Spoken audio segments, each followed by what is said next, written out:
The kingdom of Djibouti was a land of magic and wonder, filled with fantastic creatures and breathtaking landscapes. The sun was shining bright, and the sky was a brilliant shade of blue. The kingdom was renowned for its rich culture, history, and its rulers, who were known for their bravery and wisdom. The future of the kingdom lay in the hands of one young prince, Aaron. Aaron was a kind-hearted young prince with a gentle smile that lit up his face. He had a close connection with the magical creatures of the kingdom, which made him unique and special. Aaron was fascinated by the creatures that lived in the kingdom, and he spent most of his time exploring the countryside and discovering new wonders. He was curious and adventurous, and he loved to learn new things. Aaron lived in the palace with his parents, King Thaddeus and Queen Seraphine. The palace was grand and majestic, with towering walls and intricate designs. Aaron's room was located on the top floor of the palace, with a window that overlooked the kingdom.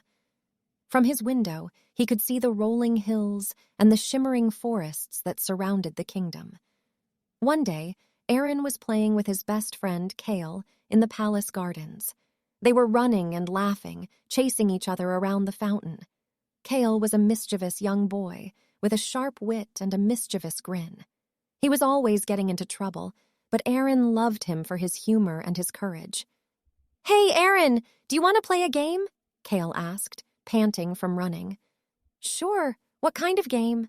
Aaron replied, smiling. "Let's see who can climb the highest tree in the garden," Kale said, pointing to a tall oak tree. Aaron and Kale raced to the tree, determined to be the first to reach the top. They climbed higher and higher, their laughter echoing through the garden. Just as they were about to reach the top, they heard a loud voice calling out to them. "Aaron! Kale! What are you two doing up there?"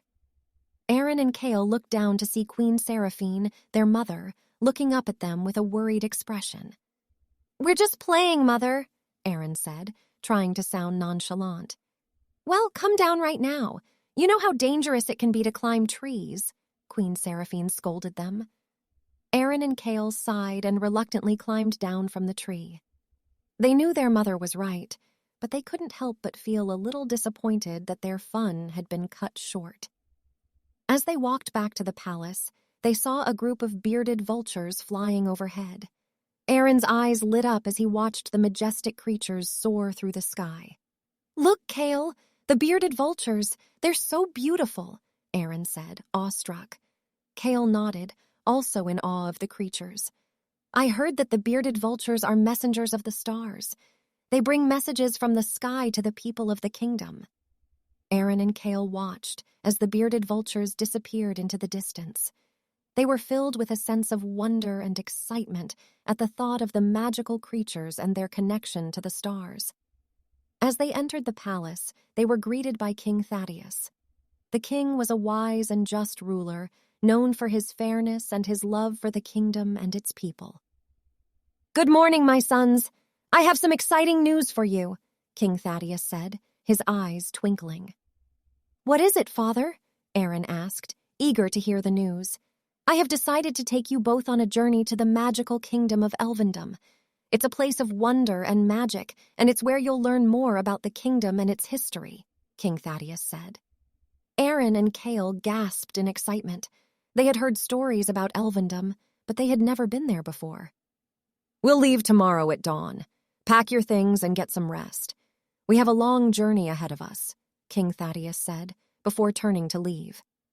Aaron and Kale ran to their room, filled with excitement at the thought of their journey to Elvendom.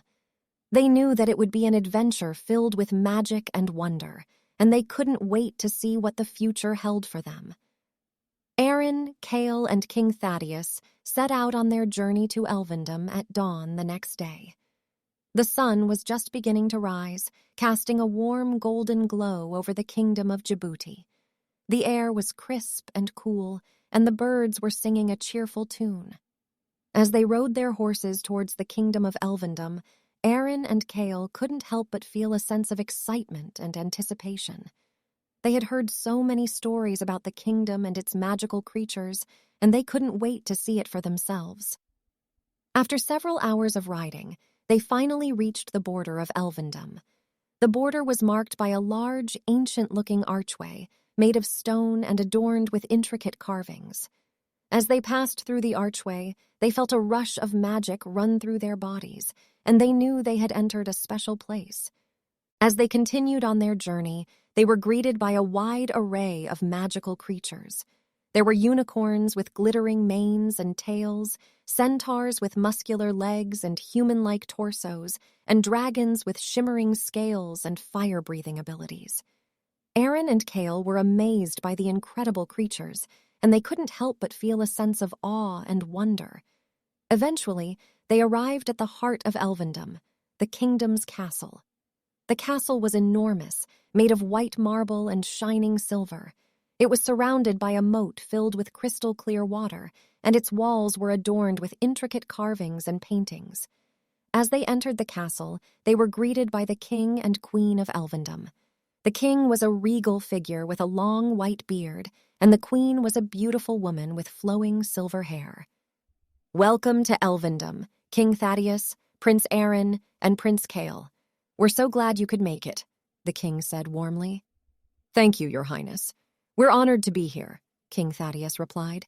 "We have arranged for you to stay in the castle for the duration of your visit. We'll be hosting a grand feast in your honor tonight, and tomorrow we'll take you on a tour of the kingdom," the queen said with a smile. Aaron and Kale were amazed by the warm hospitality they received in Elvendom. They felt right at home in the magical kingdom, and they couldn't wait to explore more of it. As they settled into their rooms, they couldn't help but feel a sense of wonder and excitement. They were in the heart of Elvendom, surrounded by magic and wonder, and they were eager to see what the future held for them. The night of the feast arrived, and Aaron and Kale were dressed in their finest robes. They were seated at the head table, surrounded by the king and queen of Elvendom and other important figures from the kingdom. The feast was a grand affair, with food and drinks from all over the kingdom. There were roasted meats and vegetables, baked goods and sweets, and of course plenty of wine and ale. Aaron and Kale were having the time of their lives, laughing and talking with the king and queen and the other guests. They felt like they had been transported to a magical world, and they didn't want the night to end. As the night came to a close, Aaron and Kale retired to their rooms, exhausted but happy.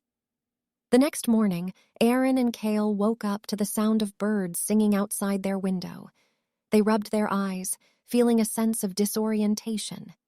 Had it all been a dream? Had they really traveled to the magical kingdom of Elvendom? As they sat up in bed, they suddenly realized that everything was different.